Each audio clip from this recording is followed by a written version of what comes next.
Yo, what's up guys, and welcome back. Have you all decided on how you're gonna enter the Burning Crusade yet? What characters will you play and what professions will you keep or train? I know that not all of us have. For many of us, this will be our first TBC experience. Oh man, I am so envious of you. Those who will get to live the magic of the Burning Crusade for the first time. I remember how fun and exciting it was for me the first time I stepped through the portal on January 16th, 2007. Anyway, I sure hope you enjoyed as much as I did back then. And to help you out, I decided to make this video where I will rate and rank all of the Burning Crusade professions based on their usefulness for making gold, raiding, and PvP.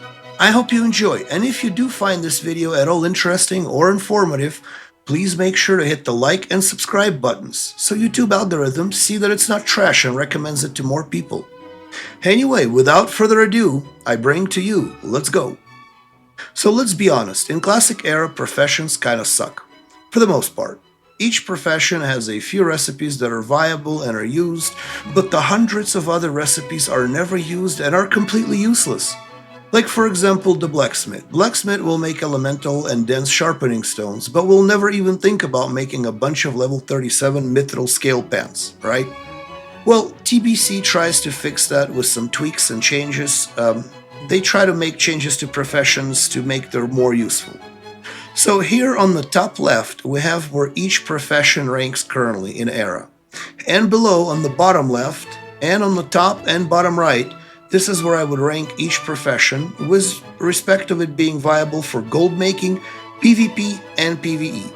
Now, these are my personal ratings and my opinions. They may be different from other people's ratings and opinions, just like we're all different ourselves. And that is okay. Well, let's begin with alchemy. My favorite profession. My main character is an alchemist. See, in classic era, alchemy is one of the most important professions, offering most of raid consumables, and it is critical to any raiding party. In classic era, alchemy rates as an S tier, due to the production of much-needed potions, flasks, and transmutes, especially the Arcanite bars in the early phases where every main tank wants to build a Thunder Fury. But what about TBC? Well, in TBC, much like in Era, alchemy is the art of distilling herbs and other ingredients into useful potions, elixirs, flasks, and the new addition, cauldrons. It is also used to transmute raw gems into diamonds, which are used in jewel crafting, and to convert the elemental primals into other types of primals, which will be used in many different profession recipes. Very similarly to how you now convert elemental essences from one type to another using transmutations. Now, cauldrons are essentially these wells that can be set up by the alchemist that provide players with certain type of potions once the player clicks on the cauldron. So don't bring 25 potions to your raid, bring one cauldron. Furthermore, later in TBC, alchemists will be able to learn one of three specializations: potion, elixir, or transmutation specializations. Now, what specialization does is that it has a chance to generate an extra potion, elixir, or transmutation when you're creating them. As in, you're making one potion, and you are a potion specialist, so instead of one, you have a chance to generate up to 5, and it's about a 15% chance to proc. Pretty cool, huh? Now, with that said, alchemy lands in the S tier for making gold and for raiding, as you will be selling the potions and there are very much needed potions elixirs in the raid. But because most of these potion effects are lost upon death, and you are not going to bring the cauldron with you to the arena, I will rank alchemy in the D tier for PvP. I almost rated it as an F, but flasks that last through death or some budget elixirs can definitely turn the tide of a PvP battle and can have some use. Now, since we just discussed alchemy, it is only fair to follow up with the herbalism.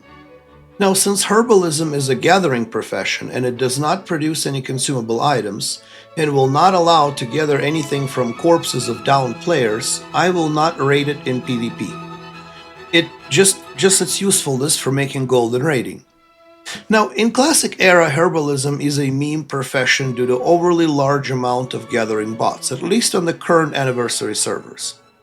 Have you found many Black Lotuses aside from the random proc when collecting other high-end herbs? I mean, like, how many Black Lotuses have you found in the wild? What about Plague Blooms? Now, I remember spending 1 hour in Plaguelands looking for Plague Bloom and not seeing a single one, but instead seeing about 20 bots running in a timed circle hitting all of the ore and herb spawn locations. Due to that, I cannot rate Herbalism higher than the C in Classical Era.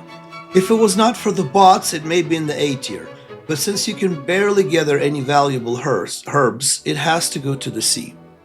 Where will it land in the Burning Crusade? Well, that largely depends on the bot situation. Now, with the likelihood of WoW token being introduced in the Burning Crusade and wishful thinking that Blizzard may start caring about their game in anticipation of Classic Plus, it is possible that Herbalism will become a valuable profession, yielding some rare and valuable herbs. Until then, I will place it in the B tier for gold making and C tier for benefit to raiding. What do you guys think? Will Blizzard go after the bots and the gold mafia in the Burning Crusade? Tell me in the comments, I can't wait to hear from you.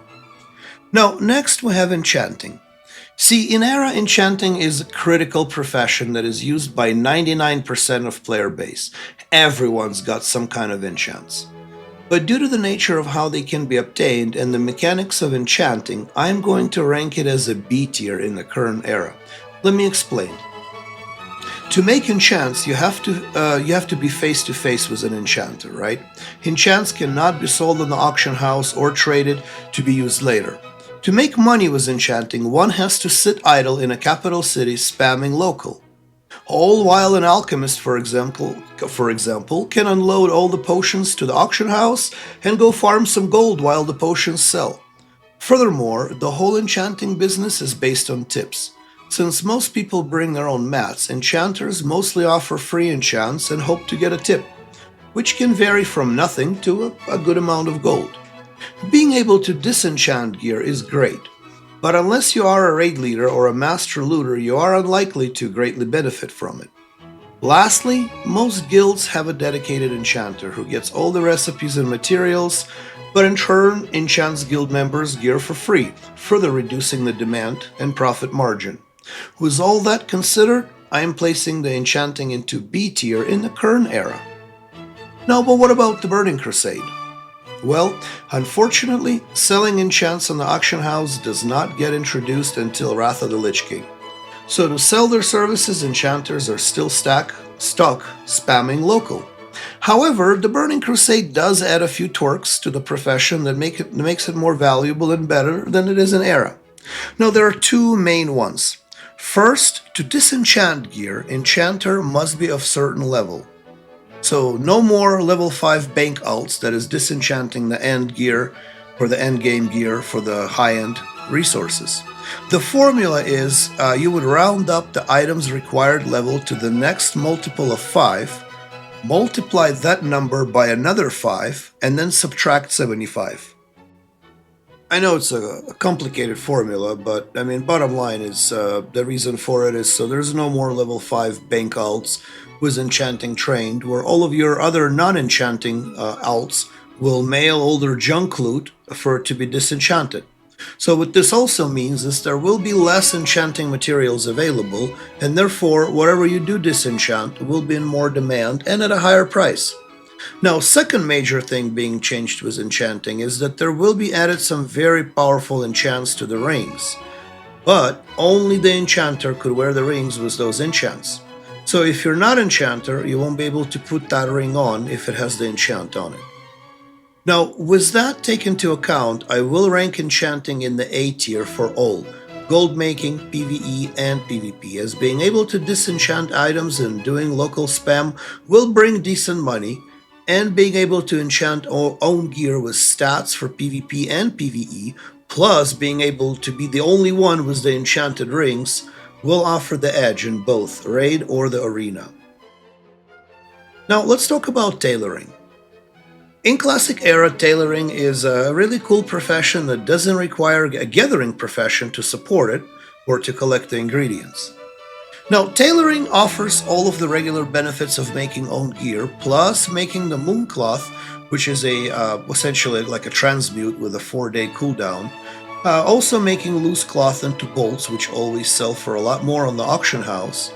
And lastly, the bags. Making and selling various bags, including class-specific ones, can bring a ton of gold, especially in the early phases. And the best part about tailoring? Your mats pretty much come free if you step into a dungeon or just quest around. In Era, I would rank tailoring as an A tier. Now what about TBC? Tailoring in the Burning Crusade differs from Classic is that it only uses one base cloth, the netherweave cloth.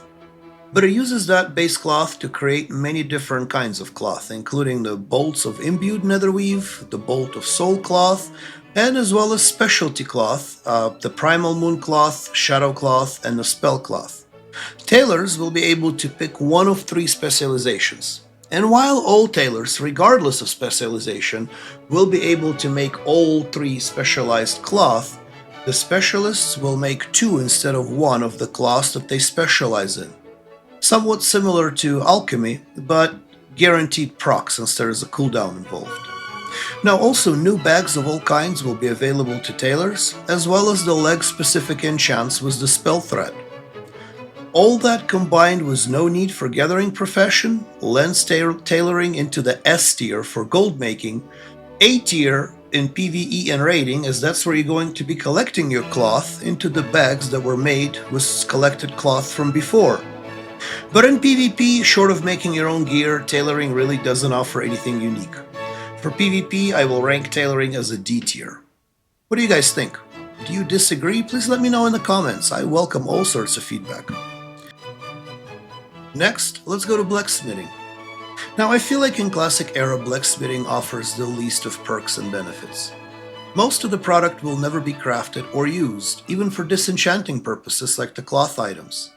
The few best-in-slot or near best-in-slot items blacksmithing offers, like the Lionheart helm for example, is separated by specializations, like the weapon versus armor specialization, which further broken down into branches later on, like the mace crafter, axe crafter, sword crafter, etc. Now, while some of the recipes are nice, they do not compare to raid gear in quality and difficulty to obtain, as well as the cost. The few tradable goods like sharpening stones and weapon chains are not in the same high demand as bags from a tailor, for example, or potions from the alchemist. Now, sharpening stones are mostly used by the warriors only, as rogues get poisons and rat bellies are in exile until TBC. In my honest opinion, blacksmithing ranks D in the Classic Era. Now, what about the Outlands? Will blacksmithing gain more love there? Well, not a whole of a lot more love is being added to blacksmithing. Now, there are some changes with blacksmithing in TBC. Few very potent recipes are added, like the Dragon Maw or the Lionheart Champion, but both are bind on pickup and cannot be sold or traded. The BOE recipes are mostly pre-bis and will be quickly replaced or not even needed at all. 99% of the recipes are obsolete before they even become available, especially for someone in Nax gear. Enchanters rely on blacksmith for rods, but only need one of each kind in their lifetime. Furthermore, in the Burning Crusade, none of the items created by specializations are bind on equip. Every single item, every single purple item that blacksmiths are going to make using their specializations are going to be bind on pickup, meaning that only blacksmith with that specializations can equip and use them. I rate blacksmithing as D all across the board in the Burning Crusade. While it does offer some niche benefits, it just doesn't compare with other professions. I may get some not so nice comments about it and some flaming, as I know people who swear by blacksmithing, and there are always a blacksmith regardless of what reiteration of the game they play or what class. But in my humble opinion, it's a D. Since we discussed blacksmithing, it's only appropriate to go to mining next. Now, mining is another gathering profession, so it doesn't produce end product, but rather the ingredient. In Era, mining ranks alongside the Herbalism, but slightly higher. It suffers the same bot problem as Herbalism, with the exception that there are not that many variety of ores as there are herbs, right? So meaning that there is no huge gap between the most rare herb, like the Black Lotus, and useless like Golden Senzam. An ore is an ore is an ore. Mining also produces gems that are needed in many other professions, and the same nodes have the same chance of procuring gems. With two professions relying on mining, which are blacksmithing and engineering, instead of one in Herbalism's case, I rate mining in the B tier as a B tier profession in Era. Now, in the Burning Crusade, an elephant will enter the room, the jewel crafting profession, which is going to be wildly popular and in demand. I mean, jewel crafting is going to be like enchanting on steroids. Everyone will be using jewels. And with jewel crafting also relying on mining, the ores and gems are going to be just that much more in demand. Since mining is a gathering profession and doesn't impact PvP, I will only rate it for gold making and PvE. I will rate it as an A for both, as ores and gems will be in huge demand and there will be ores undisputed by farmers in side raids and dungeons, many of them that can be farmed solo, which we'll talk about that in another video. Next, let's talk about engineering and then jewel crafting. Few will argue that in Era, engineering is hands down an S tier profession. It offers some of the greatest utility, grenades, and many other cool things. In Phase 5, it was all but mandatory. If you wanted to run AQ40, you better be an engineer with some goblin sapper charges. Now, how will it fare in the Burning Crusade? Well, the love for engineering tends to continue with the Burning Crusade expansion. The same utility persists, there will be more grenades, more gadgets, and more devices. Notably the Arcane Grenade that will drain mana, and Super Sapper Charge, which essentially is a Goblin Sapper Charge but on steroids. Engineers will continue to make much needed scopes that offer damage buff and crit. Furthermore, engineers will be able to make very own flying machines, which are freaking awesome. Unfortunately, one also must be an engineer to fly it. Lastly, engineers will be able to extract motes from gas clouds using Mote Extractor. Engineering solidly lands in the S tier for PvP due to all the utility, all the grenades and stuns and tricks and everything that engineer can do. A tier for PvE, as the same utility, same explosives and cool things engineers can do are also helpful in raid, just cannot compare to, I don't know, stunning a priest in the arena with a grenade as the priest is casting a greater heal, for example. I mean, that's priceless. And the B tier for gold making. Now, engineers are able to make a lot of cool things, but to use them, one also has to be an engineer, more often than not anyway, which makes a lot of the items that they make unappealing to non-engineers. Scopes and motes are wonderful, but I just feel like it's not enough compared to other professions. Next, let's go to leatherworking and skinning. Now, in Classic Era, I feel like both of these professions belong in the C tier. Let me explain. So, for leatherworking, it's very much the same as blacksmithing, with slight difference. Now, leatherworking is slightly better because leatherworkers will be able to make few best-in-slot items like the Hide of the Wild, for example, and the much-needed and demanded Devil Saurus set. Devil Saurus set will essentially be worn by anyone trying to increase their hit percentage before maxing it out with the raid gear. Devil Saurus set is like your pre-bis and pretty much mandated for anyone with the hit percentage or who relies on hit percentage. Now, leatherworkers will also craft the Oni cloaks. It's a pretty much a must for anyone who's looking to raid Blackwing Lair. I mean, we're in Phase 6, and Oni cloaks still going for 100 to 200 gold on the auction house. Oni cloak alone is enough to lift leatherworking out of the D tier, in my opinion.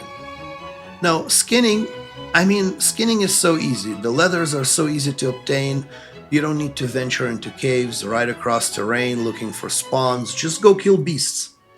And while leathers are plentiful, they usually don't go for a whole of a lot, even though they're required by masters of other professions as well. So that's why skinning also goes to the C tier. But what about TBC? Where does skinning and leatherworking fit in the TBC?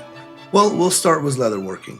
Leatherworking will get some slight rework and few pretty cool recipes will be added. Now, while there will be some best-in-slot or pre-best-in-slot items that leatherworkers will be able to craft, unfortunately, just like with the blacksmith, they are all bind on pickup. So only leatherworkers will be able to use them. Now, there are some BOE items, but those are like pre-bis or not even pre-bis. Now, while the items are cool, they do not compare with raid gear by difficulty to obtain, cost, or power. So it's easier to get raid gear than to craft your best in slot as a leather worker. Now, there are two major things that leather workers will gain, something they didn't have in the era. It's the drums and the leg enchants. Now, drums are items that are going to be wildly popular in raids, and leg enchant, well, they are the leg enchant. Same as the tailor ones, but offering agility and crit versus spell power and mana regen. Now, with drums and enchants being in a way a consumable, meaning they're going to be repeatedly used by the players as opposed to an armor piece that a player will only need one of, leather is going to be in much higher demand than it is in the era. I will rank skinning as B tier for gold and A tier for raiding and PvE because many raids and dungeons will produce many skinnable corpses with some rare hides. Now, skinning, as same as other gathering professions, does not have a PvP rating. For leatherworking, I am ranking it as an A tier for raiding because of the drums, D tier for PvP as it really doesn't offer a whole of a lot for PvPers, and B tier for gold making. How would you rate leatherworking? I am eager to hear about it in the comments. Well, now we have covered all of the main era professions, but there is one profession that is not in the era, and it is the jewel crafting. Now, jewel crafting gets introduced in the pre-patch, and skilled jewel crafters will be able to make rings, necklaces, trinkets, healing statues, and socketed gems. I am sure you have noticed that the Burning Crusade armor has these sockets, right? Yep, that's where the gems are going to go. I am also sure that you have noticed how many sockets each gear has, meaning that the demand for gems is going to be huge. The price, however, will be offset by the amount of jewel crafters. It being a new profession, everyone will want to be a jewel crafter or have a jewel crafter alt. Now, jewel crafting recipes will be added for both Classic 1 to 300 skill level and the Burning Crusade 300 to 375 levels. Players wishing to become master jewel crafters will need to level 1 to 300 jewel crafting first before moving on to the 300 plus Outlands recipes. Everyone will be starting from a scratch, so if you're planning to be a jewel crafter, stacking up on some ores and gems may be a good idea. Now, every single player in the Burning Crusade will need services of a jewel crafter, with the high-end recipes being highly competitive and needed. Now, raiding jewel crafting will highly depend on the amount of people who will decide to become one once the pre-patch drops. Assuming that about the same as in the last iteration of the Burning Crusade will become jewel crafters, I would rate this as an S for gold making, B for raiding, and C for PvP. Most of the product is a direct sell on the auction house. Jewel crafters should have pockets lined with gold, again, unless there's too many of them and supply does not meet the needed demand. Raiding guilds will want to have a dedicated jewel crafter who will get all the best recipes and materials, but PvPers, while still benefiting from the skill, will not have the same impact as, let's say, engineers. Well, that's my ratings. That's what I see professions being in the Burning Crusade compared to the era. Are we done yet? That's all of the professions, right? Nuh-uh. What about cooking and fishing? Let's talk about those. Bonus content. Now, I have recently made a couple of videos where I in detail go over the benefits of cooking and fishing in the Burning Crusade. Make sure to check them out. I left a link in the description below. Now, in era, so many people ignore fishing and cooking for whatever reasons. Being busy, not wanting to waste time, not seeing the value in them, or, finding them boring, or whatever the reason may be. And while both secondary professions do offer some benefits and value, they are very often overlooked. I would rate them B for cooking and C for fishing in the classic era. But do they get better in TBC? Oh yeah, you bet they do.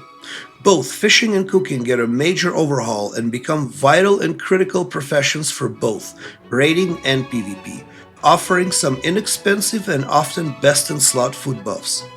Whether you use cut fish or meat from kills, regardless of your class or role, both professions will offer some very tangible and affordable buffs. Whether it's a raid day or a night in the arenas, having set consumables and buffs will be a game changer. And the best part, they are all BOEs. So if you forgot to make some or didn't want to spend time grinding the meat, not a problem. Go to the auction house and pick some up. I am rating fishing and cooking as A tier for gold making, as an S tier for raiding and PvP, as there is absolutely no reason why anyone would not want to use these excellent and cheap buffs, especially taking into account that both professions are secondary and can be trained regardless of your main trait. Well, there we go, we have it, folks. What do you think? Well, I hope this was helpful, and if you have watched this far, it means you've enjoyed it at least a little bit and got something out of this video. If that is the case, please remember to hit like and especially subscribe buttons. Help me build a community here. With that said, I will see you guys in the Outlands. Thanks for watching.